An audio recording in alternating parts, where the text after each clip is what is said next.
Bonjour à tous, je m'appelle Ariane, je suis thérapeute et hôte de ce podcast. Pour cette nouvelle édition d'Hypnose et Conversations thérapeutiques, j'ai décidé d'explorer avec vous différentes voies et méthodes de compréhension et guérison de l'anxiété.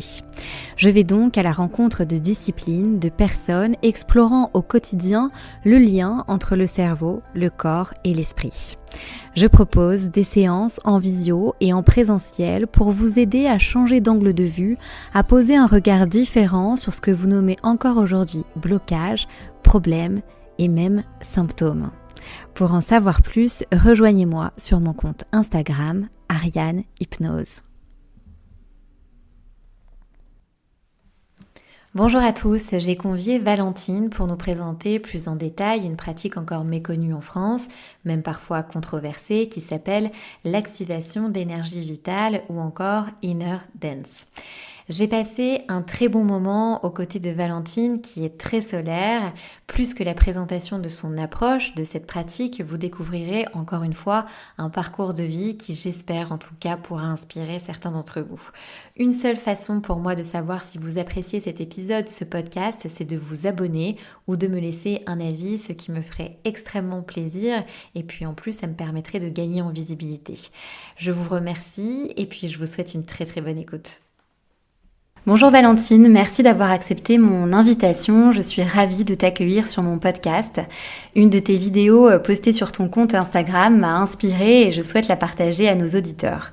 Tu dis « ça c'est mon CV ».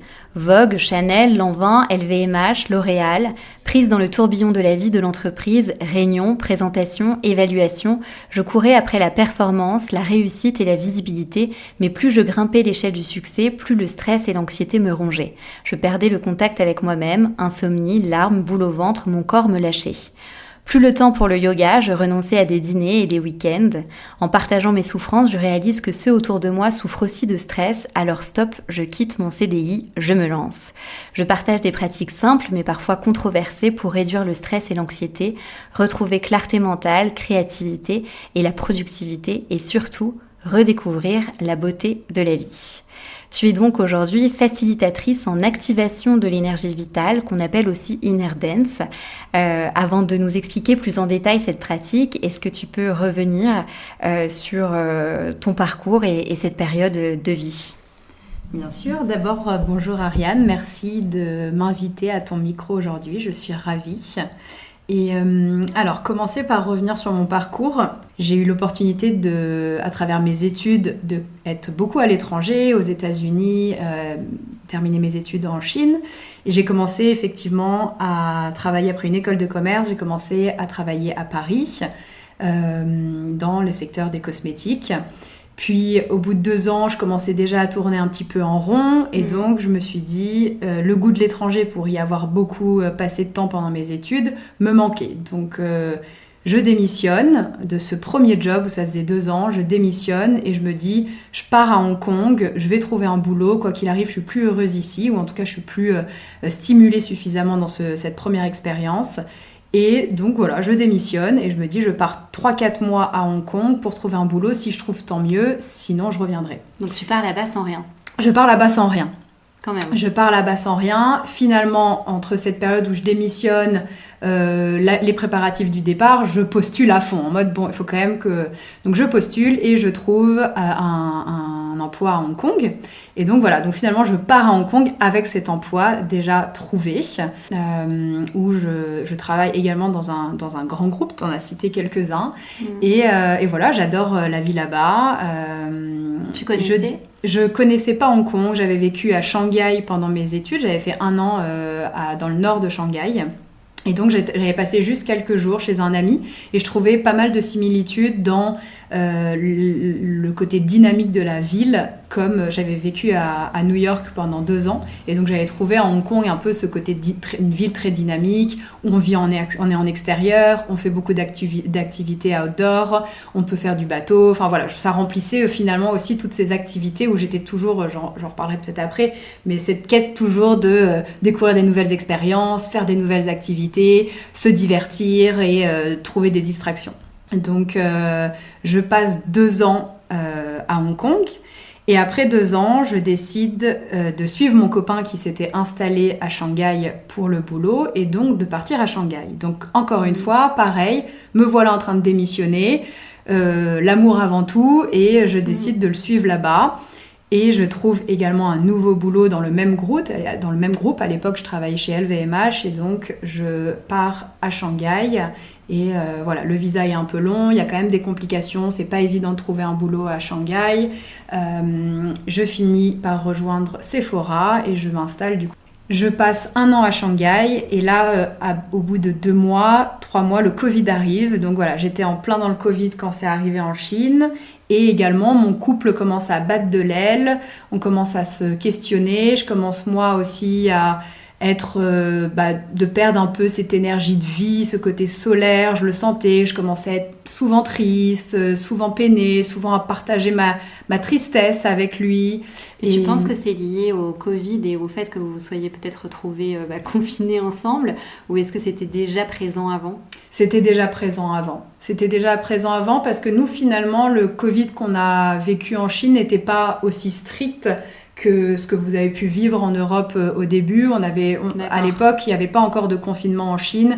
Et voilà, c'était juste très contrôlé. Mais on avait encore une certaine liberté. On était parti en plus voyager. On avait voyagé un petit peu plus. Donc non, j'avais encore cette vie avec une certaine liberté. Mais non, ça battait déjà de l'aile depuis un petit moment. On avait essayé il y avait déjà eu une petite séparation. On a essayé de remettre le couvert. Et voilà, donc c'était vraiment la fin de cette relation que moi je voulais pas accepter et voir puisque je venais de m'installer à Shanghai, je venais de commencer pour lui, en tout cas c'était une décision à 2, mais et surtout je venais de commencer un nouveau boulot. Pour moi c'était un échec si jamais je devais déjà parce que si j'imaginais la séparation, j'imaginais forcément un retour en Europe parce que ce projet d'installation à Shanghai était son projet entrepreneurial et pas le mien. Donc voilà, et donc finalement, après 6 mois, on se sépare et moi je prends donc la décision de rentrer en Europe. C'est pas si simple que ça, puisqu'en Europe vous êtes en plein confinement, il n'y a aucun vol, tous les vols sont affrétés pour des masques, et donc là, je reste quasiment 6 mois à Shanghai où on décide de se séparer, mais je suis en attente de trouver un vol de rentrée et que ça soit le bon moment pour moi, encore une fois, de démissionner. Donc ça veut dire que vous vivez encore ensemble à cette période-là ? Oui, on vivait encore ensemble. Mais vous êtes séparés ? Oui. Et toi, t'attends qu'une seule chose, c'est de prendre un avion pour rentrer ? Ouais. Horrible. Exactement. Donc ouais, c'était une période assez complexe qui a été finalement, avec du recul, je pourrais revenir dessus, mais moi en tout cas au moins on a pu partir. Au début c'était vraiment dans des reproches et quelque chose de triste et beaucoup de colère, d'agressivité, et finalement avec le temps ça a permis aussi d'apaiser les choses et de partir, sachant que je savais que lui il allait rester en Asie, moi rentrer en Europe, de pouvoir avoir discuté, mettre des mots dessus et apaiser en tout cas cette colère que j'avais en moi, où j'avais plein de questionnements et cette peur du rejet. J'avais vraiment, cette séparation m'a vraiment fait ressortir toutes les peurs que je pouvais avoir, notamment la peur de l'abandon, d'être mise de côté, d'être rejetée, d'être seule. Et voilà, et je voyais un retour en France comme vraiment une montagne. Je me disais, un déménagement, comment je vais faire ça ? Comment je vais pouvoir démissionner ? Je vais jamais retrouver de boulot. Enfin, j'imaginais le pire. J'imaginais toutes les choses les plus extrêmes. Et me voilà, du coup, rentrée en France, où je fais un petit break de 6 mois pour me remettre d'aplomb. On pourra revenir dessus puisque c'est une période importante où je pars voyager seule pour la première fois. Et une période de 6 mois de break. Et après ces 6 mois de break, je reprends un nouveau emploi dans, encore une fois, un grand groupe, dans les cosmétiques. Et voilà, et donc ça, c'était il y a 3 ans. Et là, de nouveau, je replonge dans cette vie à 1000 à l'heure, où des horaires de travail qui sont intenses, une charge mentale qui est élevée puisque effectivement il y a beaucoup d'attentes. J'étais sur une marque qui était une des plus grandes marques du groupe, donc il y avait beaucoup d'attentes. Et aussi une insécurité psychologique. Quand je parle d'insécurité psychologique, moi j'avais vraiment certaines angoisses de comment je vais pouvoir partager cette présentation en public. Je suis pas à la hauteur, je suis pas assez bien, ça va pas être suffisant. Que j'avais vraiment peur de dire là en fait j'ai pas compris dans quelle orientation faut le prendre. Voilà, je me sentais pas en tout cas à la hauteur. Encore une fois, c'était je pense une vraie perte de confiance en moi aussi en étant dans ces grands groupes. Pourtant, et puis, quand même ça t'a amené aussi pour arriver dans ces entreprises et à ces postes-là. Il fallait quand même être à un certain niveau. Donc, malgré tous tes échelons justement et toutes tes expériences, t'avais jamais réussi à être confiante? Ouais, je pense que c'était vraiment pour le coup un manque de confiance en moi que j'ai eu à la fois dans ma relation et à la fois dans le milieu professionnel où je me disais que j'étais jamais suffisamment à la hauteur pour avoir ce poste, pour pouvoir évoluer, mais je pense que j'étais très bonne en entretien aussi. J'étais très bonne en entretien et j'arrivais très bien à me vendre et finalement mon CV faisait que j'avais des beaux noms, j'avais des beaux pays, des belles destinations et oui au final maintenant que tu me poses la question j'en suis très fière et c'est un super parcours et j'avais les capacités complètement mais je n'arrivais pas à me l'admettre donc vraiment une vraie perte de confiance. Depuis cette séparation, il y a eu une perte de confiance que j'ai regagnée et énormément travaillé dessus ces dernières années. Et à travers ces 3 dernières années ont été vraiment un déclic parce que je commençais à avoir des douleurs, de l'eczéma, du stress, cette boule au niveau du plexus ici tout le temps. Le matin, je me réveillais à 5-6 heures et mon cerveau se mettait en route avec ma to-do list. J'imaginais mes présentations PowerPoint en disant « Ah là, il faut que je fasse des corrections ». Et j'avais des managers, on est beaucoup en autonomie, c'était chez L'Oréal, beaucoup en autonomie, ce qui est très bien, mais en même temps, parfois des managers peu, voire pas présents, et on est beaucoup à faire et défaire. Donc, et puis finalement dans ces grands groupes, ce qui aussi stimule et fait que les gens sont très bons, qu'on est entouré de gens qui sont performants, mais qu'on est dans une quête de la performance, c'est jamais assez. Et quand on a un bon résultat, quand on a un succès, il faut aller un petit peu plus loin, il faut aller un peu plus vite, et des meilleurs résultats. Donc il y avait vraiment cette quête de la performance et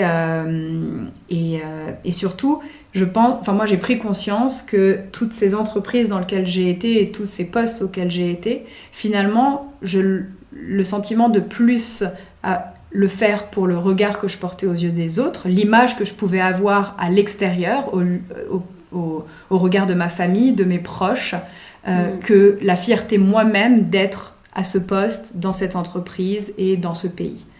Donc... Mais est-ce que c'est pas aussi ce qu'on nous a vendu aussi pendant des années, à avoir ce type de poste dans de grands groupes qui sont effectivement prestigieux, et se rendre compte qu'il y a une énorme différence avec le quotidien justement comme tu l'expliques, le quotidien c'est quand même beaucoup de stress, beaucoup de représentation et finalement je crois que tu le dis à un moment dans une de tes vidéos, t'as l'impression de te perdre en fait. Complètement. Moi, j'ai vécu dans un schéma familial où, effectivement, assez cartésien, où il faut faire des belles études, il fallait faire il fallait faire une prépa, il fallait après faire une école de commerce assez reconnue, et puis après ça, il fallait avoir des beaux noms, et gagner bien sa vie, avoir de la sécurité, et tout ça ferait que on serait heureux et qu'on aurait... ça serait la réussite, que ça serait un signe de réussite. Donc oui, j'ai été dans ce schéma-là. Et il y a... Maintenant, c'est assez récent, mais il y a à peine 3-4 mois, j'ai décidé de quitter le milieu du salariat parce que effectivement, face au stress, à l'anxiété et surtout à envie d'aller faire quelque chose ailleurs, et c'est pas toujours évident. Je pense qu'il y a beaucoup de gens qui veulent quitter le milieu de l'entreprise, mais pour faire quoi ? C'est toujours le questionnement, pour faire quoi ? Et voilà, donc moi c'est vrai que j'ai eu la chance depuis 1 an et demi en parallèle de mon emploi, de mon poste, de commencer à proposer ces sessions d'activation de l'énergie vitale. Et voilà, et donc cette dernière année, en tout cas, m'a confortée dans le fait que ça peut devenir mon métier, mais il y a 3 ans, j'imaginais pas que ça puisse être un métier, en fait. J'imaginais même pas que ça puisse être un métier.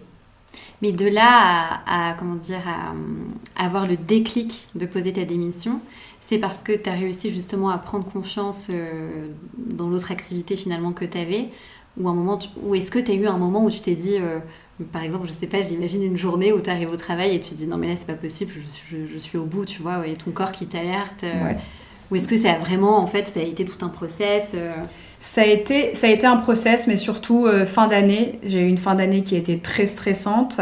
Je rentrais le soir parfois en pleurs au téléphone avec mon père. Vraiment, ces insomnies, vraiment des insomnies où j'étais stressée. Je n'arrivais plus à aller à mon cours de yoga à 19h30.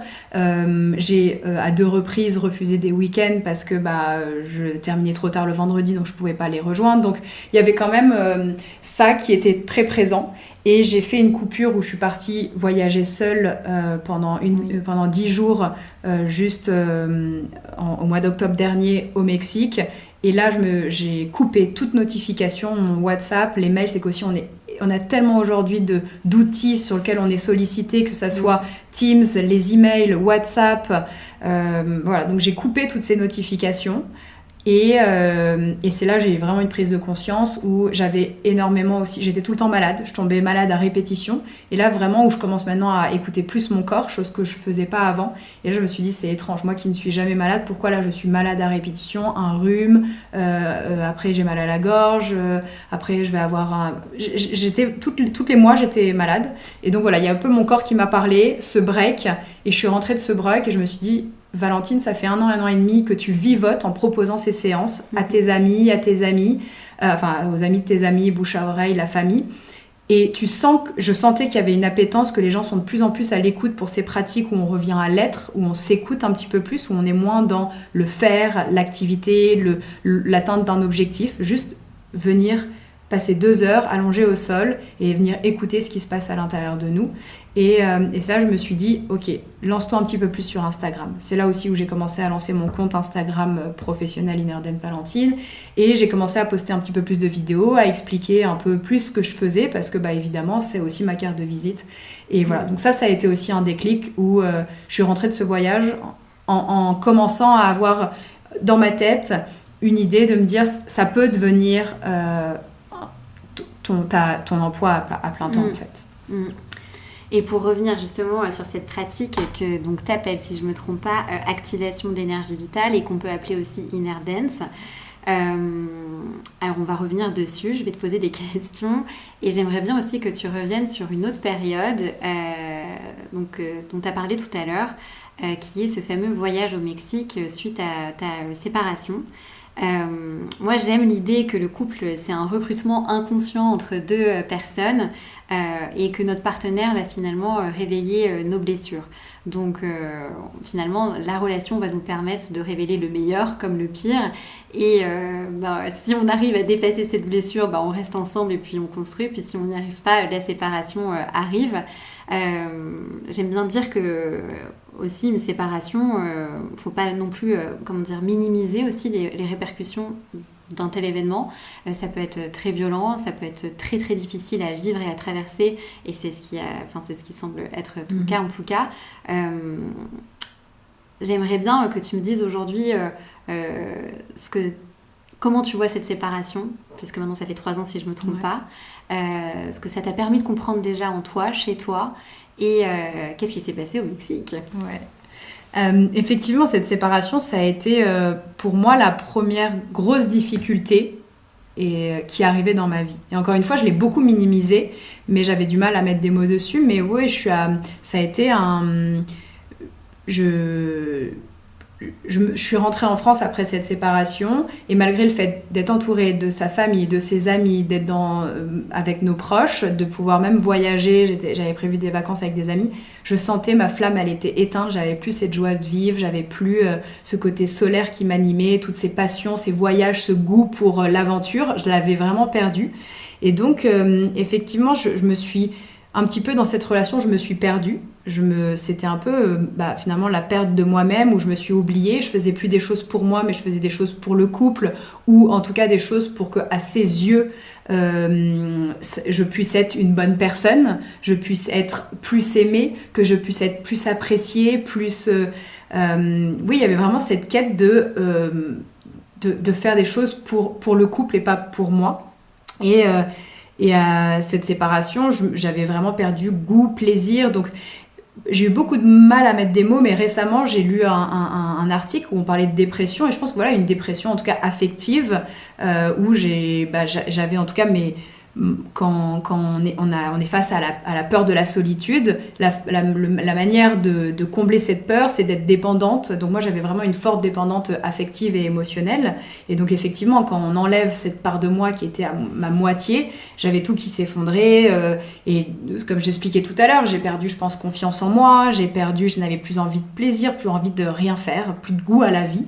Et en même temps... je me souviens une fois, ma mère m'avait dit au téléphone, Valentine, cette lumière, tu l'as à l'intérieur de toi. Tu la vois pas, elle est éteinte, mais cette lumière, tu l'as, je sais que tu l'as. Donc voilà, essaye de lui faire de la place, de revenir à toi. Et donc finalement, cette séparation, aujourd'hui, je le vois comme la pire chose et la meilleure chose qui me soit arrivée. Ça a été effectivement une première grande étape.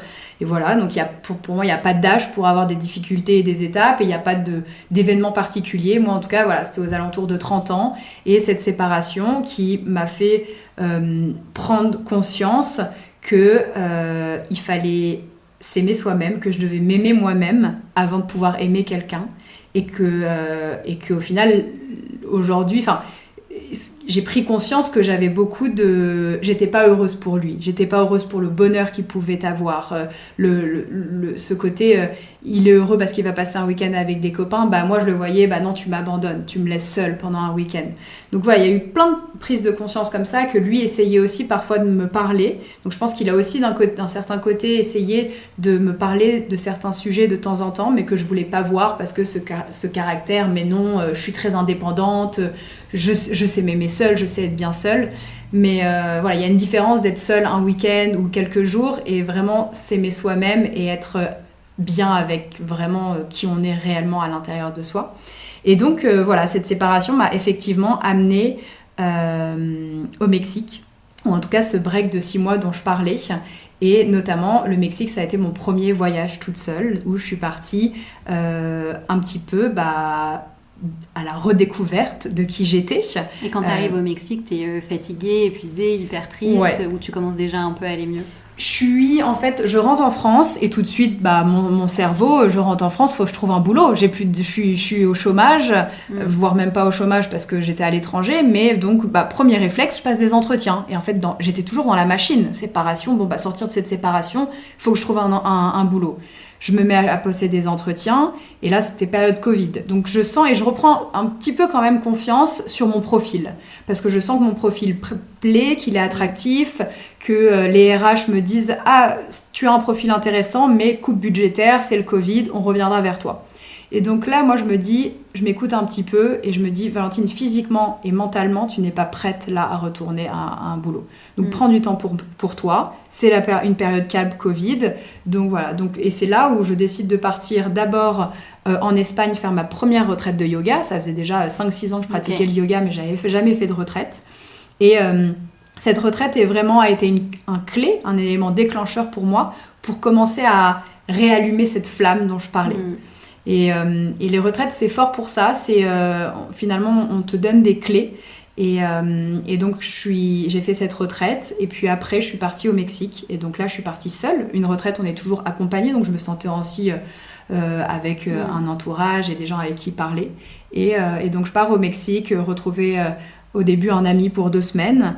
Et finalement, ces 2 semaines se sont transformées en 2 mois.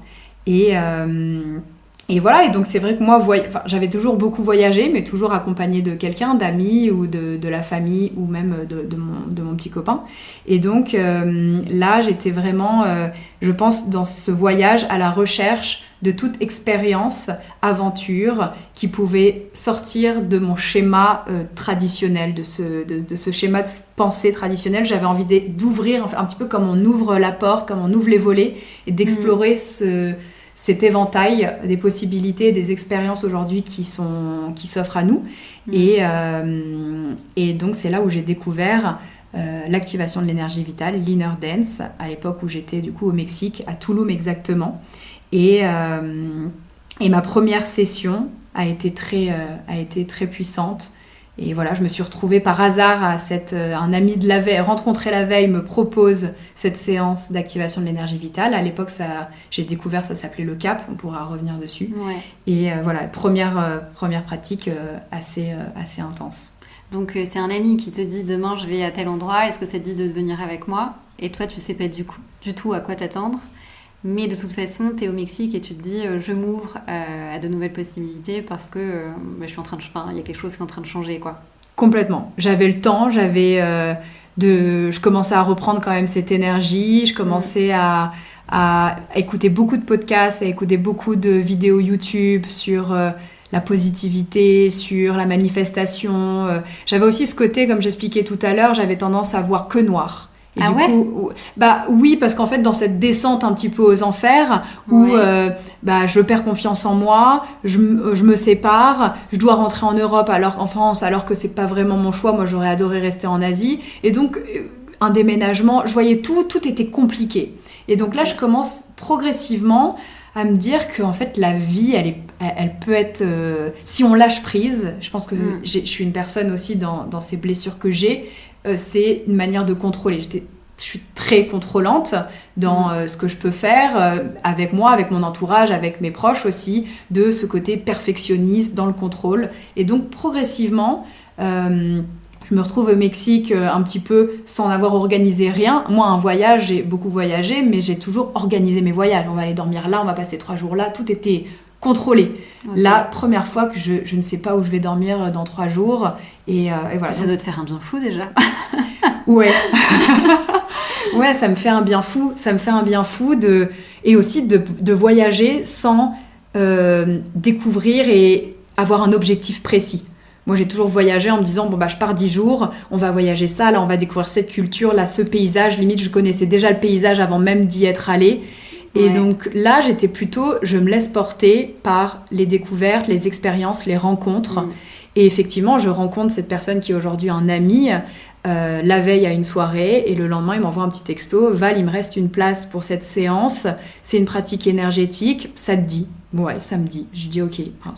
Je me lance dans l'aventure. Il me dit juste, il y a une petite chose. Ne mange pas 3 heures avant. Faut être à jeun, ne pas être en digestion.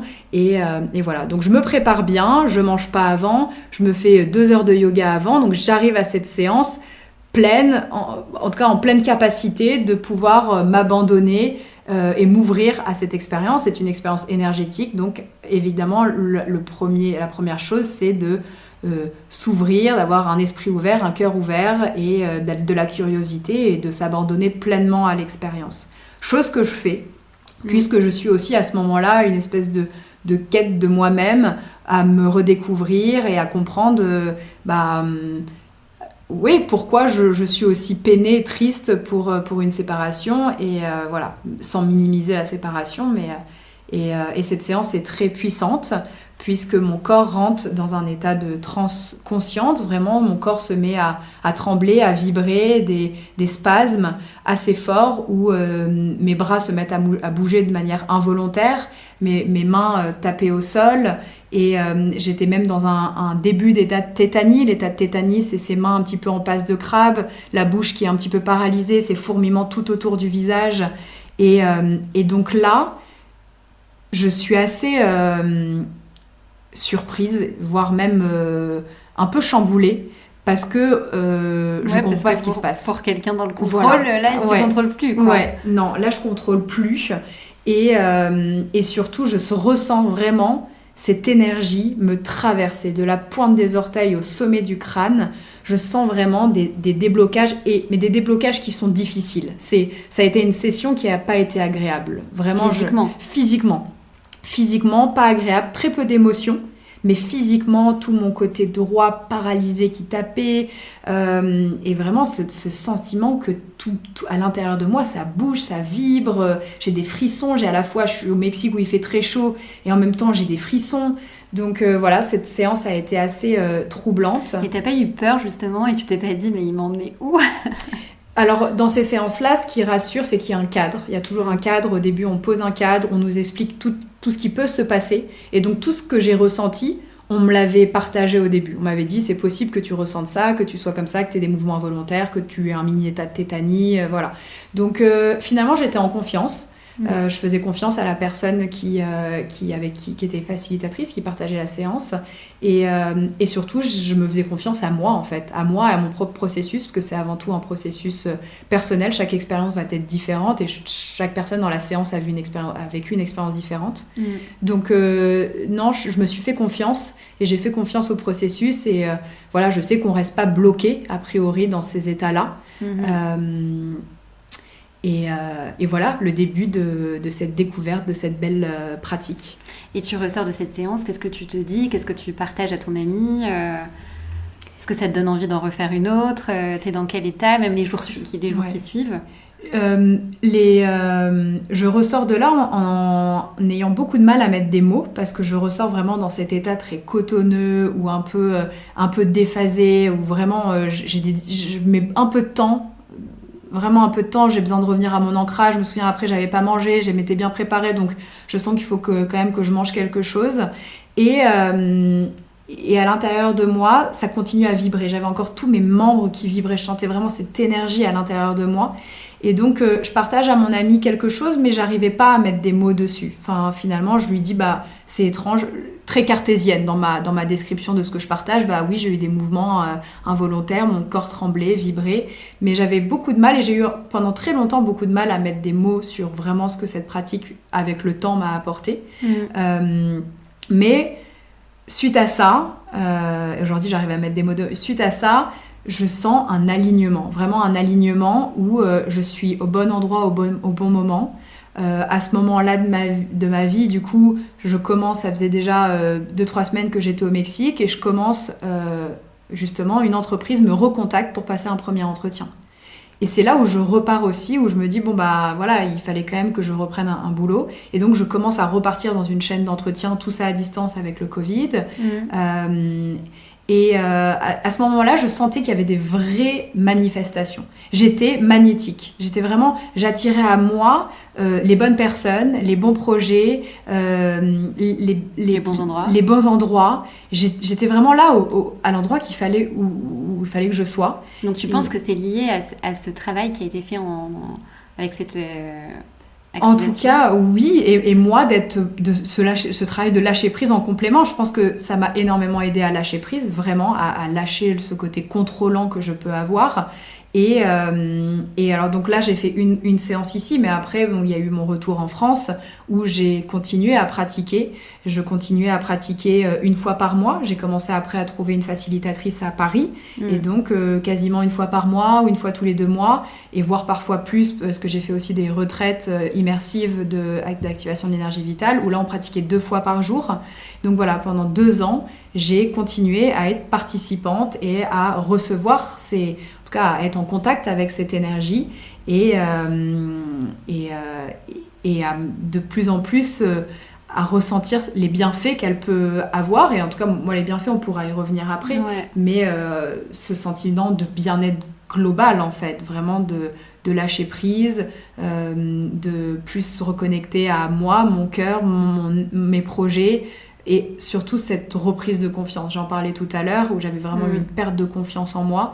Et là, de commencer progressivement à reprendre confiance que j'ai des projets, ils sont pour moi, que j'ai juste cette lumière, vraiment cette énergie qu'on a à l'intérieur de nous, ce côté solaire que je pense que je pouvais avoir, qui reprend, qui commence à briller à l'intérieur.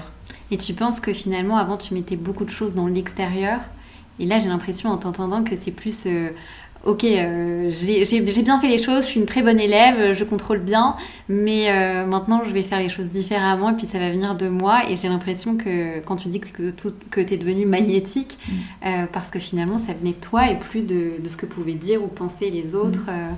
Et toi justement qui es plutôt cartésienne vis-à-vis de cette pratique, qu'est-ce qui t'a, tu vois, au fil de ces années de pratique, qu'est-ce qui a changé vraiment pour toi? Quelles sont les prises de conscience, en tout cas, que tu as eues qui sont en lien avec cette pratique?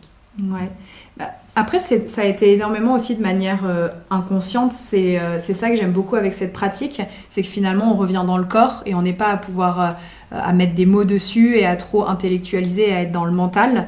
Donc finalement, ça a été aussi se lâcher prise de manière inconsciente et que c'est le corps qui faisait. Et effectivement, quand on laisse un petit peu plus d'espace au corps, c'est pas le cerveau qui dicte le corps ou l'esprit qui dicte le corps, c'est le corps qui envoie ses messages à l'esprit. Et c'est comme ça vraiment que je l'ai vécu, où finalement, en reprenant un petit peu confiance en moi et en étant de plus en plus, j'ai compris que mon chemin était différent peut-être de mes amis, de mes proches, et d'accepter aussi que ce chemin puisse être différent. C'est vrai que quand je rentrais de l'étranger en France et que mon cercle d'amis se mariait, achetait des maisons, un appartement, commençait à avoir des enfants, et moi je me disais ah, ok, bah moi je suis en retard, moi j'ai pas réussi, pourquoi moi je suis pas dans ce chemin-là en fait. Et cette pratique m'a vraiment aidée à retrouver qui j'étais et à accepter que mon chemin puisse être différent et que voilà, c'était finalement le mariage, les enfants, etc., bien que ça arrivera peut-être plus tard, c'est pas un but en soi et c'est pas un signe de réussite. Donc ouais, ça a été vraiment en tout cas de me réconforter et de m'apaiser avec ce schéma qui était très présent en moi de par mon entourage où j'allais me comparer aux autres. Aujourd'hui, je pense que j'ai plus ce côté je vais me comparer et ce côté aussi peut-être pas jalousie, mais j'ai envie d'avoir la même chose qu'elle. Je sais pas comment mettre des mots dessus. Mais justement, je suis en train de me dire, est-ce que tu penses aussi vis-à-vis de ton entourage qui est effectivement peut-être casé, propriétaire, ou avec le schéma classico-classique, est-ce que tu penses que tu peux être aujourd'hui aussi une source d'inspiration pour eux? Oui, je pense. Je pense qu'aussi je suis dans une famille où on parle pas beaucoup de ses émotions et donc on me le dit peut-être pas. Mais je pense qu'ils sont très fiers et très contents et pour moi. Et aujourd'hui, dans ce schéma où je quitte un milieu qui est la sécurité, une grande entreprise, un grand nom, un poste qui était super, et je me lance dans quelque chose de complètement différent, un projet entrepreneurial et une activité qui est pas connue, voire même controversée de temps en temps. Je suis accompagnée et c'est ça qui est aussi super, et donc je pense que c'est aussi la façon à eux de me montrer qu'ils sont fiers et qui m'encouragent là-dedans, c'est qu'ils m'accompagnent en tout cas. Génial. Ouais. Alors justement, on va parler un petit peu de cette pratique. Pourquoi on l'appelle déjà Inner Dance? Alors moi j'entends Inner Dance et aussi activation d'énergie vitale. Est-ce que tu peux nous présenter justement ce que c'est? Bien sûr. Donc l'Inner Dance, c'est important, enfin pour moi c'est très important que je revienne dessus. C'est vraiment l'Inner Dance, c'est les origines de la pratique. Aux origines, c'est une personne, un Philippin qui s'appelle Pai Villareza, qui a développé cette pratique, en tout cas formalisé cette pratique en 2008. Lui, il a été pendant des années dans le milieu, le monde des médias, et il y a un moment, il a voulu aussi s'arrêter, dire stop, un petit peu comme moi, et de partir dans une quête intérieure qui l'a conduit pendant plusieurs années à aller faire une sorte de pèlerinage dans une île au nord de Palawan. Et c'est là où il s'est nourri presque, c'est ce qu'il raconte, il y a beaucoup d'interviews de lui, qui s'est nourri presque que de noix de coco. Et cette détoxification alimentaire a vraiment bouleversé son champ vibratoire et il a vraiment ressenti cette vibration profonde de guérison s'éveiller en lui, où vraiment son corps, comme si son corps dansait de lui-même. Et donc c'est pour ça que c'est important qu'on revienne là-dessus, parce que c'est vraiment de là que ça part. Et quand il a eu cette vibration interne, un petit peu ce que je parlais, cet état de transe à l'époque, bon, il savait pas mettre des mots dessus, mais il s'est également ensuite inspiré d'anciennes traditions aux Philippines qui sont appelées les Babaylan, qui sont une communauté de chamans plutôt féminines qui utilisaient l'énergie comme guérison. Et donc, progressivement, il a vraiment intégré cette énergie dans un processus d'éveil des consciences. Et c'est là qu'il a développé l'Inner Dance. Donc, il a commencé d'abord, lui, à pratiquer beaucoup dans ses villages à côté de chez lui, puis aux Philippines. Et à partir de 2011, il a commencé à former des gens, d'abord en Asie, puis de plus en plus en Europe. Et donc, c'est important pour moi de parler de ça, puisque cette pratique l'Inner Dance a ensuite, après, influencer d'autres pratiques dont on peut entendre aujourd'hui beaucoup en France. On entend parler du CAP pour Kundalini Activation Process, qui a été breveté par une personne formée par Pai qui s'appelle Venant Wong, et également d'autres pratiques maintenant qu'on peut voir en France, activation de la Kundalini, activation de l'énergie vitale, et on peut aussi entendre parler de transe consciente. Donc voilà, toutes ces dénominations, c'est finalement un petit peu les ajouts d'anciens élèves qui ont voulu mettre l'accent plus sur la dimension énergétique, qu'il n'y avait pas forcément au début. Donc voilà, c'était donc pour que ça soit clair pour tout le monde, l'Inner Dance n'est pas une danse au sens traditionnel du terme, bien qu'on me pose la question de temps en temps, mais plutôt c'est les mouvements de la conscience qui bougent à l'intérieur et qui laissent émerger des parts un petit peu de nous, de notre être, de notre intériorité. Et pour le mot énergie vitale, pour que ce soit aussi plus compréhensible, qu'est-ce que tu entends par énergie vitale ? Qu'est-ce qu'on peut entendre en tout cas quand on dit activation d'énergie vitale ? Qu'est-ce que ça veut dire ? Très bien. Alors effectivement, une séance d'activation de l'énergie vitale, c'est une pratique énergétique d'éveil de notre propre énergie vitale. Et donc quand on parle d'énergie vitale, on parle de prana.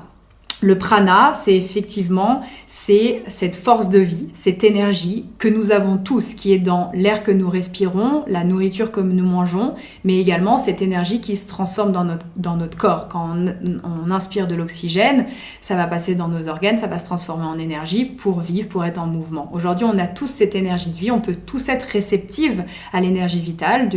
Pour certaines personnes, ça peut être plus subtil, d'autres plus puissant. Mais en tout cas, on a tous, puisqu'on est tous vivants. Tu es vivant, tu as cette force de vie, ce prana. Et c'est quoi ? C'est vraiment ce flux énergétique qui va circuler en nous et qui va relier tous nos organes. Et elle est vraiment propre à chacun de nous. Et elle influence également nos émotions, elle influence notre santé, elle influence notre vitalité, elle influence notre bien-être, puisqu'elle est reliée à nos organes, et donc elle influence effectivement beaucoup de choses dans notre vie. Et donc, effectivement, ces séances, c'est une invitation, c'est de venir, l'objectif, si je peux dire, de ces séances, c'est de venir rebooster notre vitalité et rebooster un petit peu notre système immunitaire. Et finalement, j'entends par inner dance, qui veut dire donc la même chose. On est d'accord que activation d'énergie vitale. J'entends danse intérieure, donc c'est finalement notre propre énergie qui va se mettre en mouvement et donc on va comme danser avec elle, communiquer avec elle. Complètement. C'est effectivement ça où quand ton énergie s'éveille, on parle vraiment d'éveil parce qu'elle est là, elle est présente, mais elle est souvent, c'est pour ça que je demande de venir sans avoir mangé par exemple 3 heures avant une séance pour ne pas être en digestion.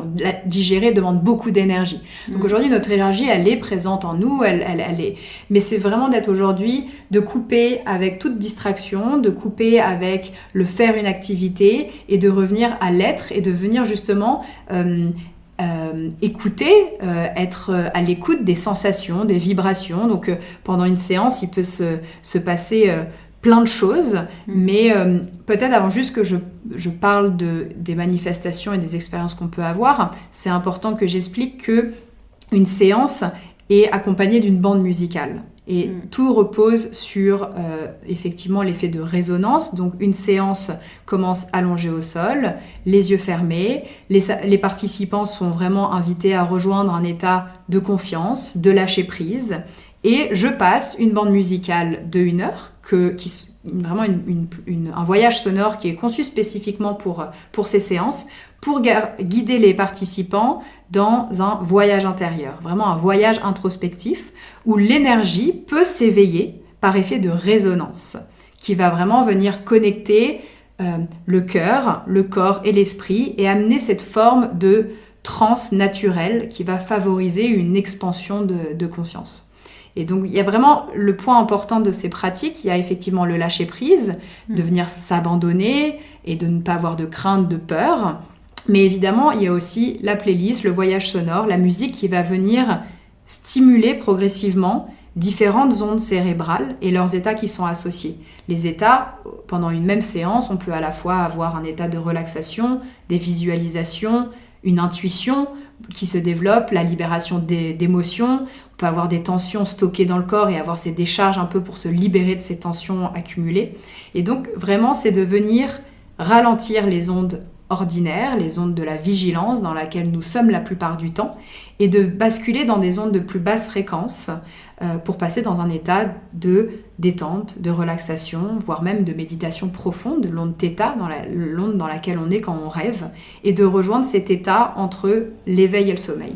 Et pour moi, c'est dans cet état, quand on accède à cet état entre l'éveil et le sommeil, un petit peu l'état dans lequel on est avant de nous endormir, on a accès à notre subconscient et c'est là que siègent nos mémoires du corps, j'ai envie de dire, où parfois on les écoute pas, on les étouffe un petit peu, et donc l'idée est vraiment aussi de pouvoir se libérer sur tous les plans finalement, physique, émotionnel, mental, spirituel, psychique, voilà.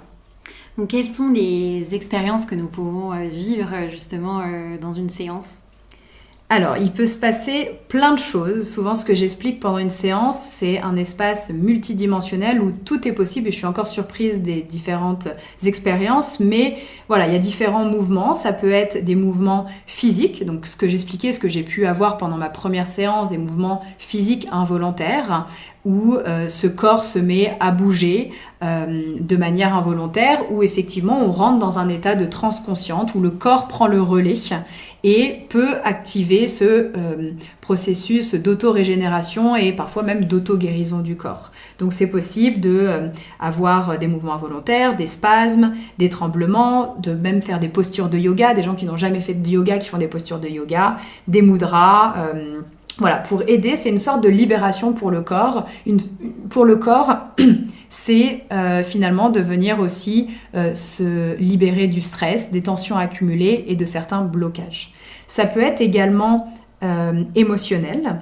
Pendant une séance, on peut libérer à la fois de la colère, de la tristesse, de la peur, mais également de la joie, de l'amour, de l'extase. Tout ça, ça peut passer par des pleurs, des cris, mais aussi des rires, des chants.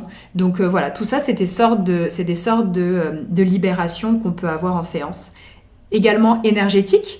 On peut être complètement dans l'immobilisation, la contemplation, mais avoir ces sensations de courant chaud et froid dans le corps, d'avoir une sensation de chaleur qui remonte au niveau du visage, on peut avoir des frissons, on peut avoir des vibrations, cette sensation de pression sur certains membres du corps, cette sensation d'être cloué au sol, de ne plus pouvoir bouger. Donc tout ça, c'est énergétique. Et enfin, je dirais, il y a aussi un dernier pan qui est plus psychique, où là, plutôt au niveau du 3e œil, donc plutôt les chakras supérieurs, où là, on va avoir des visions, voir des couleurs, de la lumière, des images, de la géométrie sacrée. On peut avoir aussi des souvenirs du passé, avoir des gens qui canalisent des messages de l'univers, du subconscient, de même de leur guide, des vies qui sont antérieures. Donc voilà, il y a tout ça. Et peut-être la dernière chose, il y a aussi cette sensation d'expansion de conscience où tout d'un coup, on ouvre la fenêtre, on ouvre les volets et on a une prise de conscience, on a plus de clarté d'esprit. à travers ces séances. Donc ça, c'est un petit peu toutes les expériences qu'on peut vivre, mais c'est important. Chaque séance est vraiment unique et les expériences peuvent vraiment varier d'une personne à l'autre et d'une séance à l'autre. Pour certaines personnes, ça va être très subtil. Pour d'autres, ça va être plus intense, plus puissant. Et voilà, ça dépend vraiment du processus et de chacun et du rythme de chacun, ou vraiment en fonction de son état du moment, de ses besoins du moment et de leur capacité à s'abandonner pleinement à l'expérience. Oui, parce que je suppose qu'une première séance, on peut être aussi un petit peu dans la retenue face à ce lâcher-prise. Et alors je veux bien partager mon expérience puisque j'ai fait 3 séances, je crois, où la première, j'avais vraiment l'intention, en tout cas, d'accepter l'expérience et donc d'être dans un lâcher-prise. Et j'ai été très étonnée, effectivement, de mon corps qui a commencé à se mouvoir dans des positions conscientes, en tout cas, même moi, je ne fais pas ces positions-là. C'était très impressionnant. Et effectivement, après, je me suis sentie, en tout cas, très bien. Et la deuxième expérience était tout à fait différente, où là, donc, il y a encore eu ce mouvement du corps et j'ai ressenti beaucoup, beaucoup d'amour. J'avais vraiment l'impression d'être portée, vraiment, ça peut paraître très perché ce que je suis en train de dire, mais vraiment portée par beaucoup d'amour. Et la séance qu'on a faite ensemble, à laquelle j'ai assisté en tout cas, voilà, beaucoup de libération d'émotions qui étaient encore bien, bien intenses en moi. Et je trouve vraiment qu'on n'est pas, en tout cas, habitué à s'abandonner de cette manière-là. On libère, j'ai envie de dire, comment je pourrais le dire ? On n'est plus du tout dans notre vie d'humain, avec nos masques, avec notre personnalité. C'est un lâcher-prise qu'on ne se permet jamais, en fait. On ne s'autorise jamais un tel lâcher-prise, j'ai l'impression. Et justement, il y a quelque chose qui me paraît aussi important de rappeler quand tu dis activation d'énergie vitale. C'est-à-dire que, et ça tu l'as bien dit justement en séance avant de commencer, c'est que toi tu ne fais rien, enfin t'actives rien. Ouais, ça c'est effectivement c'est un très bon point et je le répète souvent, activation de l'énergie vitale c'est éveil de l'énergie vitale et c'est chacun va travailler, on va éveiller sa propre énergie vitale et c'est ce que je dis toujours au début de séance, je ne mets rien dans votre corps et je ne prends rien de votre corps. C'est vraiment une expérience qui est, et c'est pour ça que je dis, chacun va évoluer à son rythme en fonction de ses besoins du moment, de sa capacité à s'abandonner avec son état d'esprit du moment. Donc non, il n'y a pas de... On peut aujourd'hui entendre parler de différentes pratiques et voilà, il n'y a pas de transmission d'énergie. Moi aujourd'hui, effectivement, je suis facilitatrice, c'est important que je le précise, je ne suis pas thérapeute, je suis facilitatrice et donc je me présente pendant les séances comme finalement un canal, comme un instrument, une flûte complètement vide, pure, et je suis amenée, en tout cas pendant les séances en présentiel, puisque je fais aussi des séances en ligne, pendant les séances en présentiel, je suis amenée à venir toucher, un toucher intuitif, certaines personnes à certains endroits du corps, souvent certains centres énergétiques ou certains méridiens, pour aider dans cet éveil, ce processus. On parle beaucoup de processus puisque la séance est, on va dire, l'expérience, mais les bienfaits vont se ressentir après la séance. Et donc, effectivement, cet exercice de lâcher prise, le fait d'être présent pour certaines personnes, ça les aide aussi, puisque le toucher intuitif, on revient au corps. Pour beaucoup de personnes, lâcher prise, c'est difficile de lâcher le mental, de lâcher les pensées. Et donc, moi, ce que je recommande souvent, c'est de revenir à son souffle, de revenir à sa respiration. Dès les débuts de mes débuts de séance sont toujours guidés avec des exercices de respiration, de revenir au souffle, à la conscience du souffle, de prendre ces grandes, profondes inspirations et une expiration qui est relâchée pour vraiment amener de la détente, de venir se déposer un petit peu plus, de revenir vraiment à la connexion avec le sol. Ensuite, lâcher prise, c'est évidemment, c'est plus difficile pour la première fois, mais lâcher les peurs, les doutes qu'on peut avoir sur la séance. C'est normal d'avoir des peurs, des doutes, mais ce que j'aime bien dire, c'est que cette énergie, elle a une intelligence, l'intelligence du corps, et elle nous amènera jamais au-delà de ce qu'on est capable de vivre. Et donc, évidemment, si nous avons peur, une peur terrible de quelque chose de grave qui nous arrive, il se passera certainement rien pour cette personne, et c'est voilà, c'est que c'est à ce moment-là, pour cette séance, ça devait pas se passer. Et peut-être à une prochaine séance, il y aura une expérience tout à fait différente. Mais ça, je trouve c'est assez intéressant de parler de ça, que voilà, on nous amènera jamais dans quelque chose qui n'est pas gérable. Même pour les personnes ou parfois qui sont qui sont beaucoup dans l'émotionnel et qu'après ils peuvent vivre aussi d'être un petit peu débordés par les émotions, c'est qu'ils sont prêts à le vivre et qu'ils sont en tout cas capables de le vivre. Après, c'est important aussi, je le répète toujours en fin de session, si parfois ce n'est plus gérable émotionnellement parlant, de pouvoir compléter avec d'autres types de méthodes, avec des pratiques où on peut mettre des mots pour apporter un peu plus de compréhension parfois sur ce qui s'est passé dans les séances où on est beaucoup dans le corps, et donc de venir mettre un petit peu plus des mots sur ces expériences. Mais effectivement, le lâcher prise, et donc les premières séances, on arrive parfois avec un petit peu des interrogations, des peurs, des craintes. Moi, ce que j'aime bien dire, c'est un petit peu aussi l'ego qui nous dit, qui nous retient. L'ego, c'est ce qui nous maintient en vie, et donc forcément, quand on fait quelque chose de nouveau, on se dit ah non. Donc souvent, ce que j'invite, c'est de mettre l'ego de côté, de le mettre un peu sur le côté du tapis et de le reprendre à la fin de la journée. Et c'est important d'avoir de l'ego, hein, c'est ce qui nous fait vivre. Et donc, quand on vient pour une deuxième séance, on a déjà toutes ces interrogations, ces craintes, ces peurs, puis on voit beaucoup de vidéos sur les réseaux, donc parfois on se dit ah mais je comprends pas. Et donc voilà, la deuxième séance, se lâcher prise est déjà peut-être plus facile parce qu'on enlève toutes ces premières interrogations de comment ça va se passer pour moi, est-ce que... Et je trouve important aussi de rappeler que quand tu dis que tu peux venir aussi avec un toucher intuitif, que tu préviens bien aussi au début de la séance que pour les personnes qui n'ont pas envie d'être touchées pour X raisons qui leur appartiennent, c'est possible aussi. Enfin, c'est vraiment dans c'est vraiment dans un espace de sécurité.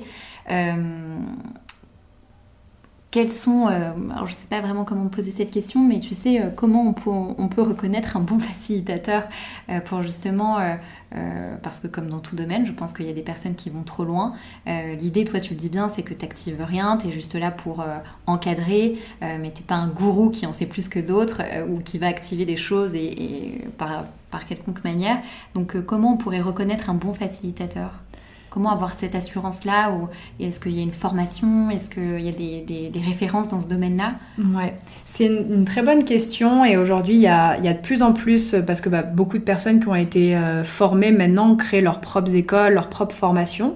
Moi, ma recommandation, c'est de pouvoir, avant de se lancer dans une formation ou même une expérience, voilà, de rentrer en contact avec la personne, de pouvoir échanger avec elle, de pouvoir éventuellement, pour les personnes moi j'ai beaucoup de questions sur les formations, pour les personnes qui veulent se former, je recommande de faire vraiment plusieurs séances, pas que une ou deux, parce que vraiment de pouvoir comprendre un petit peu les affinités, comment elle pratique, comment elle enseigne.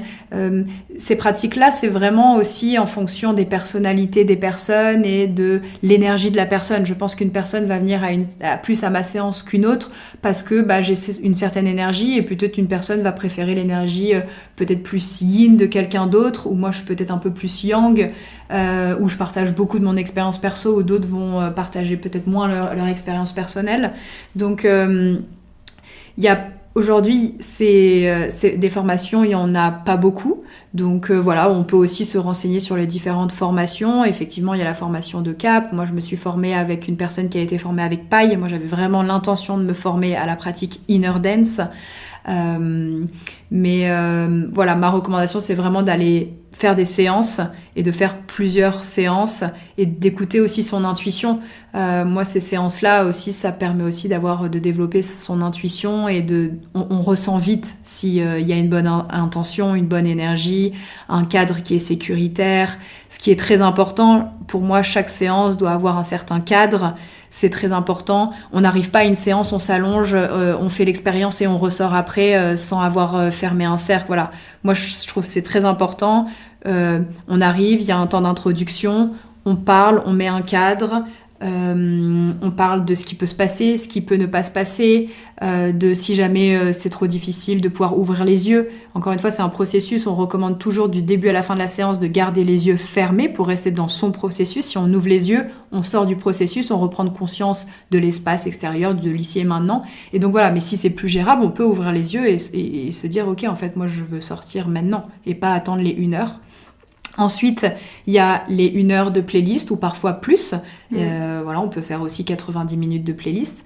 Et à la fin, avoir un vrai temps d'intégration, de relaxation, de pas sortir les gens comme ça en mode bon bah maintenant il faut que je rende la salle.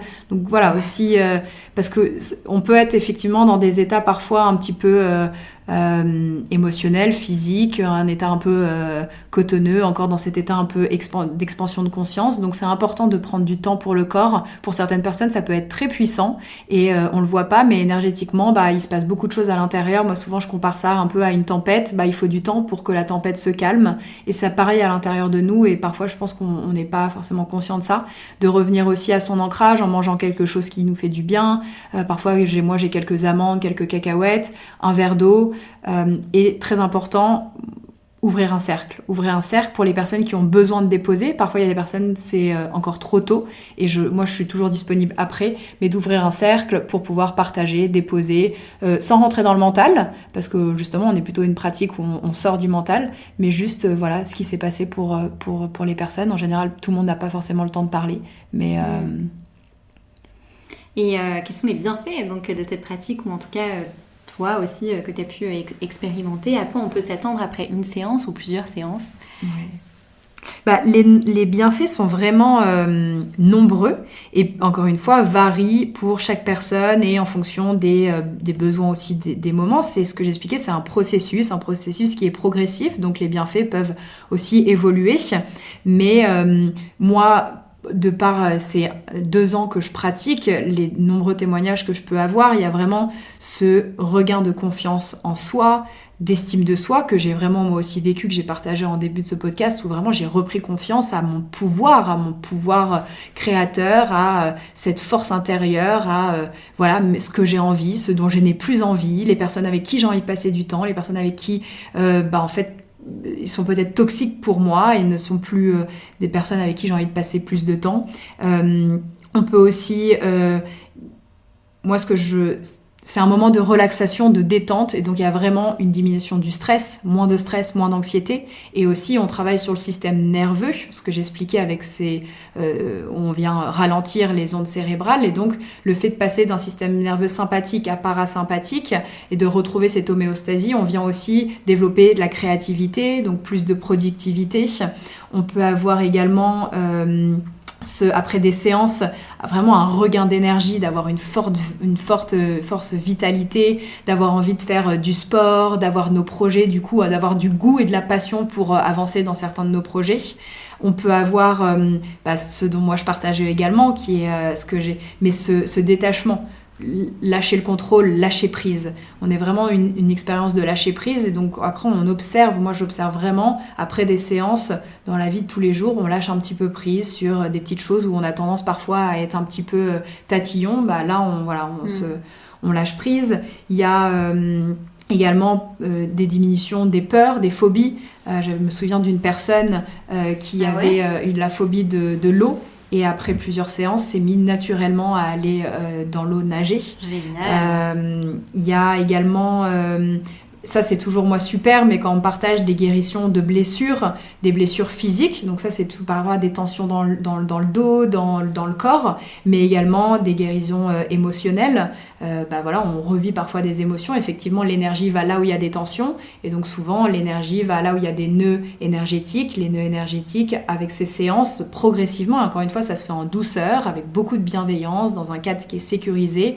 On vient, par petites touches, revivre des émotions qui ont été refoulées, qui n'ont pas été pleinement vécues et qui sont parfois cristallisées dans le corps. Et donc à travers ces séances, c'est une manière de revivre parfois des émotions, voire parfois jusqu'à des traumatismes. Donc c'est possible aussi de guérir de certains traumatismes pour certaines personnes. Quoi d'autre ? Il y a tellement de choses, j'essaye de faire un petit peu de réfléchir on peut avoir aussi des vraies prises de conscience, des réalisations profondes de de projets, de croyances. Moi, quand on travaille avec cette pratique, on vient d'une certaine manière augmenter notre fréquence vibratoire et donc naturellement on va attirer aussi à nous des personnes qui vont vibrer à la même fréquence et donc peut-être avoir des nouveaux projets, un nouvel état d'être, des nouvelles concrétisations et inversement ce que j'expliquais de peut-être s'éloigner de certaines personnes, de certaines croyances, de certains schémas de pensée. Moi, j'imagine ça, ces séances, c'est vraiment comme un oignon. Et au fur et à mesure des séances, on vient enlever des couches de l'oignon qui sont des blessures, qui sont les croyances limitantes, je ne sais pas lâcher prise. Ah non, mais moi, j'y arriverai jamais. Je ne suis pas assez bonne. Voilà, toutes ces croyances limitantes, j'ai la conviction qu'on est tous plein potentiel et qu'au fur et à mesure de la vie, on vient créer des croyances. Un enfant vit pleinement ses émotions et va à la fois dans la même journée pleurer, crier et rigoler. Avec le temps, la société dans laquelle on évolue, le milieu social, économique, culturel, religieux, fait qu'on crée des cristallisations et des croyances limitantes. Et donc ces séances, c'est vraiment une invitation de venir éplucher ces couches de l'oignon, de séparer progressivement de blessures, de traumas, d'énergies qui sont stagnantes, bloquées, et de venir connecter plus au noyau. Et le noyau, c'est notre cœur, c'est notre essence, c'est nos passions, c'est ce dont vraiment on a envie. Donc voilà. C'est pas mal déjà. Mais c'est vrai que j'ai l'impression qu'en tant qu'adulte, on se doit d'être cohérent, on se doit d'être toujours droit, on se doit de ne pas ressentir finalement nos émotions. Et je pense que c'est ce qui bloque beaucoup de personnes, c'est finalement de ne pas se connecter à notre part justement animale aussi, tu vois, comme dans se lâcher prise avec effectivement des choses qu'on ne contrôle pas et que j'ai envie de dire cette force qu'on a en nous, qui est cette énergie, comme tu dis, en tout cas, c'est faire elle. Et donc faire plus confiance et puis s'autoriser de ressentir.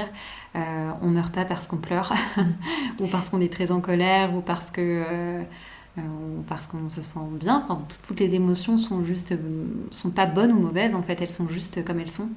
Et je trouve que c'est une pratique qui permet, en tout cas par mon expérience, qui permet d'être traversée. Ouais. Et sans mettre en plus forcément tu vois, moi ça m'est beaucoup arrivé de pleurer. Et je me suis dit, mais je sais pas pourquoi je pleurais. Tu vois, t'as pas un événement, je savais pas en fait. C'est vrai qu'on assimile souvent, et j'explique de temps en temps en début de séance, on assimile souvent le pleur à de la tristesse en disant « Ah, mais du coup, j'ai évacué de la tristesse ». Pleurer est une sorte de libération du corps, comme finalement ces mouvements involontaires, comme cracher, comme... c'est une sorte de libération en fait. Une émotion, c'est de l'énergie en mouvement. Et donc, ne pleurer ne signifie pas forcément qu'on a de la tristesse ou de la colère ou quelque chose de pas bon. Et en plus, on voit souvent la tristesse quand quelque chose de pas bien. Mais c'est bien d'être traversé par de la tristesse et puis après de la joie, de l'amour, de la gratitude. Et il faut être traversé par tous ces mouvements. C'est la vie, elle est en mouvement. Les émotions, elles sont en mouvement. Et voilà, on est traversé par ces vagues finalement. Moi, je vois vraiment ça de temps en temps. Moi, en tout cas, mon histoire personnelle, j'ai été au creux de la vague au moment de cette séparation et j'ai remonté et je pense en tout cas, c'est mon avis, mais qu'il faut passer par des moments bas, au creux de la vague, pour vivre des moments à surfer la vague. C'est la vie en fait. Ouais, c'est la vie, elle est c'est en mouvement et donc voilà, il y a un moment où on est un petit peu plus haut, on a des émotions de plus haute vibration et parfois des émotions à plus basse vibration et voilà, et c'est juste sans ne pas forcément s'y attacher et moi je reviens d'un Vipassana donc on a beaucoup travaillé là-dessus, ça a été le gros de la pratique mais voilà. Est-ce que ça me paraît aussi important, j'utilise beaucoup ce mot, mais des mises en garde et des contre-indications, je pense que c'est important de les mettre en avant. Complètement, c'est très important. Effectivement, c'est une pratique qui n'est pas recommandée pour tout ce qui est pathologie psychiatrique, comme la bipolarité, schizophrénie, les personnes qui sont aussi sous traitement neuroleptique ou antipsychotique. C'est vraiment pas recommandé parce qu'on vient vraiment booster aussi l'énergie. Et également tout ce qui est plutôt des contre-indications au niveau physique, tout ce qui est troubles cardiovasculaires, tout ce qui est hypertension artérielle, les personnes qui sont épileptiques également, si on a de l'asthme sévère, si on a de l'asthme normal et qu'on a sa ventoline, c'est ok, mais tout ce qui est asthme sévère, c'est pas recommandé. Et également si on vient d'avoir une intervention chirurgicale récente, grave, je le recommande pas. Et également les femmes enceintes. D'accord. Les femmes enceintes, certaines personnes proposent jusqu'au 6e mois. Moi, je préfère pas prendre de risques. Voilà, on sait jamais. Il suffit de peut-être une petite chose et qu'elles se disent, c'est peut-être ça. Donc voilà, moi, je recommande pas quand on est enceinte. Et j'avais une petite question perso. Comment ça se fait que cette pratique n'est pas connue en France? J'ai l'impression qu'elle est beaucoup plus pratiquée et visible en tout cas à l'étranger. Parce que je pense qu'elle est née du coup aux Philippines. Après, elle a été très développée par Venant Wong qui a breveté le cap et qui a commencé à donner ses premiers trainings au Mexique et à Ibiza. Ça a été là où il a commencé à faire ses trainings. Donc je pense qu'il y a eu beaucoup de facilitateurs plutôt étrangers. Et là, depuis 2-3 ans, alors je sais pas si c'est parce que moi je suis maintenant dedans et je m'intéresse beaucoup au sujet, mais il y a maintenant 2 écoles en France, enfin en tout cas deux facilitatrices qui sont maintenant formatrices et qui ont développé leur école et qui donnent des formations en France. Donc ça commence à se développer, on en voit un petit peu plus et voilà, c'est pas encore, ça reste quelque chose encore assez niche. Mais c'est vrai que c'est une pratique qui est encore et peut-être aussi parce qu'elle est un petit peu controversée. Donc voilà, c'est important c'est pour ça que je suis ravie de pouvoir en parler à ton micro aujourd'hui, de pouvoir mettre des mots. Et encore une fois, je parle que de mon expérience personnelle. Quand je parle des bienfaits, je parle des témoignages des personnes qui viennent à mes séances. Chaque séance est différente, les ressentis sont différents et mon expérience n'est pas quelque chose d'universel. C'est propre à chacun et chacun a son propre chemin. Merci en tout cas pour toutes ces explications. J'espère que cette pratique parlera à un plus grand nombre, en tout cas éveillera une certaine curiosité. Moi je dis souvent que il faut être curieux et s'ouvrir, justement comme tu disais, s'ouvrir à un champ de possibles qu'on n'imagine même pas forcément, mais dans des espaces quand même sécuritaires où justement est-ce que cette personne déjà me donne envie et va me permettre de vivre cette expérience dans de bonnes conditions. J'aime bien demander à mes invités s'ils ont une phrase, un mantra qui les guide au quotidien. Est-ce que toi, t'en as un? Oui, j'ai une phrase, je sais pas si c'est mon mantra, mais j'ai une phrase que j'ai depuis des années qui est Trust the vibe you get, energy doesn't lie.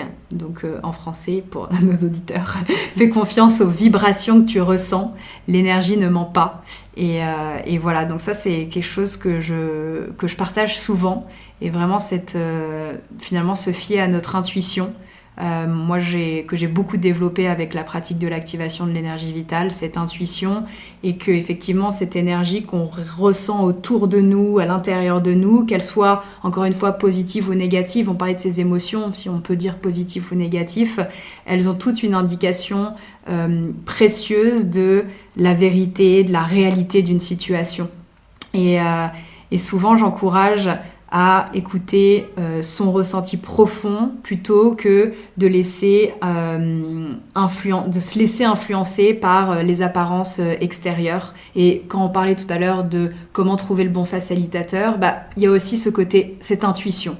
Cette intuition de ressentir son énergie, c'est lors d'une séance en pratiquant, c'est ce qu'il y a de mieux. Et donc c'est vraiment une invitation à cultiver une connexion avec notre propre énergie intérieure et à utiliser cette guidance pour prendre des décisions, pour naviguer à travers la vie. Je parlais des vagues encore, mais voilà, c'est vraiment la vie, elle est en mouvement et on vient naviguer. Donc moi cette phrase me parle beaucoup. Et j'ai une autre question qui me vient, elle n'était pas prévue, mais c'est la manifestation, justement, t'en parlais tout à l'heure. Pour toi, qu'est-ce que ça veut dire manifester ? C'est une excellente question. C'est en tout cas de ressentir, enfin encore une fois en termes d'énergie, de pouvoir poser une intention, de poser des mots. Moi je sais que, en tout cas moi comment je manifeste les choses, c'est que pour des choses qui ne sont pas encore arrivées ou que j'aimerais j'en parle. J'en parle comme si c'était déjà concret. Okay. Par exemple, quitter mon job, ça faisait déjà quelques mois que j'en parlais en disant je vais quitter mon job, je vais me lancer full time dans les séances d'activation de l'énergie vitale. En tout cas, je vais me donner l'espace et le temps pour. Si ça fonctionne pas, je reviendrai dans un schéma salarial, peut-être. J'ai toujours eu parlé de mes projets. J'ai toujours parlé de mes projets, parlé de mes voyages. Quand j'ai plein de rêves, j'ai une bucket list longue comme le bras, mais j'en parle toujours énormément. Que par exemple je m'installe à Marseille et même avant même d'avoir trouvé un appartement et de concrétiser le projet, je disais à tout le monde je vais m'installer à Marseille. Mais c'est fait? Non, c'est pas fait, mais je vais le faire. Enfin voilà, pour moi la manifestation c'est ça, c'est de parler aussi de ses projets, de ses croyances, de ce dont on rêve comme si c'était fait. Et faire confiance à cette énergie-là. Ouais, et faire de confiance à l'énergie et que ce qu'on dégage a une énergie, une vibration, et donc ça va forcément nous amener sur le chemin de personnes, de projets, d'expériences qui vont nous permettre de manifester ces choses-là. Et finalement, en fait, dans ce process-là, c'est que ça vient à toi facilement aussi, non ? Oui, du coup, il y a vraiment cette manifestation. Moi, on a l'impression que ça vient à nous facilement. Mais en tout cas, ces 3-4 dernières années, j'ai vraiment travaillé sur cette intention d'être positive, de trouver... Je parlais beaucoup du côté, je voyais que le côté noir. Maintenant, d'aller voir le côté blanc, enfin voilà, la lumière en tout cas, d'aller voir la lumière dans n'importe quelle des situations. C'est pas toujours évident, hein, ça veut pas dire qu'il faut tout le temps être positif. Et ça peut être toxique aussi. Voilà, ça peut être aussi... Évidemment, on a des émotions et on a le droit de revivre et d'être en colère quand il y a quelqu'un qui vient de te traverser la route. Et voilà, ça veut pas dire « Ah non, mais c'est la bienveillance pour cette personne, beaucoup de gratitude pour toi. » Non, bien sûr que non. Mais voilà, vraiment d'aller... Cette lumière, de l'entretenir, de la nourrir, de la cultiver. Trop beau. Qu'est-ce que tu imagines pour la suite, pour ton parcours en tout cas ? Il y a plein de choses, j'imagine plein de choses pour... D'abord, côté activation de l'énergie vitale, j'aimerais bien continuer à développer l'activité. Je suis en train de proposer des séances dans des nouvelles villes. Donc, je faisais Paris, Marseille et en ligne. Là, je vais faire Genève, Bruxelles et Lyon. Donc 3 nouvelles villes dans lesquelles je vais me déplacer en présentiel, où j'ai beaucoup de demandes dans ces villes-là. Et pourquoi tu as choisi ces villes-là ? Parce que j'ai des demandes. J'ai beaucoup de gens qui m'ont écrit et voilà. Donc, et puis il s'avère que c'est aussi des villes où j'ai des amis. Il s'avère aussi que c'est des grandes villes. Ouais. J'essaye de faire ça aussi dans des grandes villes. Alors j'ai parfois des demandes dans des petites villes de France. Malheureusement, c'est pas encore le projet. Ça demande beaucoup d'énergie et de temps à organiser ces séances. Mais parce que aussi, Bruxelles, Genève, Lyon, ça reste des grandes villes. Donc voilà, aujourd'hui en faisant Paris, Lyon, Marseille, Genève, Bruxelles, ça me permet aussi de quadriller un petit peu et de donner accès à plus de personnes. Et puis surtout, j'ai un nouveau projet qui est, je suis en train de terminer ma formation en breathwork. Et donc le projet est évidemment de commencer à proposer des séances de groupe, mais aussi d'accompagnement en individuel avec cette pratique qui est une pratique tout aussi puissante, tout aussi intéressante, où on vient travailler la respiration. C'est vraiment une technique de respiration consciente et connectée pour, encore une fois, travailler sur l'énergie vitale. Donc on est toujours dans une pratique énergétique, mais vraiment ici on est dans une pratique active. On est vraiment, l'inner dance c'est plus une pratique passive où on va être à l'écoute des ressentis du corps, où on va couper toutes les distractions. Le breathwork, on est vraiment dans une pratique active où on va venir respirer plus que la normale, on va venir amener cet oxygène, un flux d'oxygène plus important que la normale pour pouvoir accueillir tout ce qui se présente à nous, que ça soit sur le plan physique, psychologique, émotionnel, mental, spirituel, parfois même tout à la fois au sein d'une séance. Et voilà, et donc moi je vois vraiment le breathwork aussi pour retrouver notre plein potentiel et surtout qui est très important, c'est de rééduquer notre mécanisme respiratoire pour retrouver cette respiration fluide, dense, naturelle, légère, ces amplitudes de respiration où je suis capable de prendre des grandes inspirations sans forcer, sans que ça soit difficile. Et que je pense qu'aujourd'hui, on est dans une société où on se coupe beaucoup, où quand on a peur, on est stressé, on coupe notre respiration. Je l'ai vécu, tous ces moments de stress en présentation, en réunion, quand j'étais dans le milieu d'entreprise, où je me coupais, je me rendais compte, je me coupais mon souffle. Voilà, aujourd'hui, c'est reprendre de l'ampleur, rééduquer tout ce mécanisme, au niveau du diaphragme, de venir aussi respirer aussi bien du côté ventral, abdominal, mais aussi de passer dans le plexus solaire et amener jusqu'à la poitrine pour réamener des grandes inspirations dans tout ce système respiratoire. Donc voilà les projets. Trop bien, bon, on fera un autre épisode sur voilà. le breathwork. Avec plaisir. J'ai une petite question pour cette fin d'épisode. Alors déjà, pour te retrouver sur Instagram, ton compte c'est... Alors donc, me retrouver sur Instagram, c'est @innerdance_valentine. Et donc là, on a toutes les informations pour... On a toutes les informations, toutes les séances à venir. Je viens de mettre en ligne les séances du mois de juin. Et voilà, vous pouvez me retrouver du coup en présentiel dans les villes dont j'ai énumérées et également en ligne pour les séances et les personnes qui ne sont pas forcément dans ces grandes villes. Vous pouvez me retrouver pour des séances en ligne. Et justement, en ligne, il n'y a pas de changement, enfin, c'est la même approche. C'est la même approche, les bienfaits sont les mêmes. Il n'y a juste pas le toucher intuitif. On est basé uniquement sur la résonance avec la playlist, avec le voyage sonore. Et également, je guide beaucoup plus par la voix avec des propositions de visualisation, de méditation.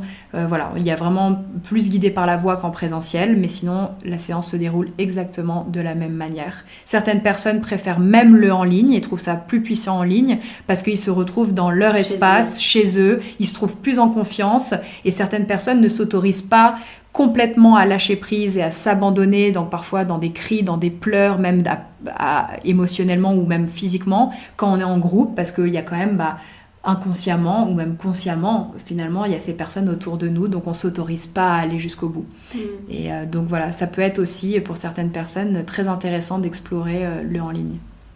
Merci beaucoup en tout cas pour ce podcast, d'avoir accepté mon invitation.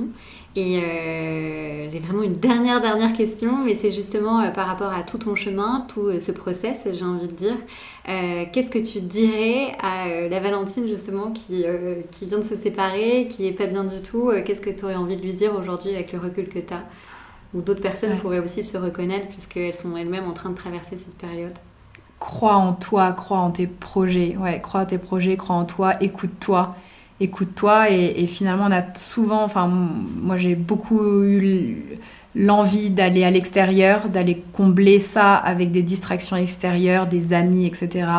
Et finalement quand on passe un peu plus de temps avec soi, quand je dis d'être seul, c'est pas forcément être seul chez soi, c'est de venir s'écouter, de découvrir aussi des pratiques, d'être curieux, d'être vraiment curieux de la vie. Je pense que moi, ce qui m'a beaucoup aidé, c'est cette curiosité, ces passions pour les voyages, d'explorer des nouvelles expériences, de découvrir des gens et parfois me planter, de pas aimer quelque chose. Mais voilà, et progressivement, je pense pas qu'il y a 4-5 ans, je n'aurais pas imaginé me lancer dans l'entrepreneuriat. J'imaginais toujours l'entrepreneuriat quelque chose pas pour moi parce que je n'y arriverais jamais.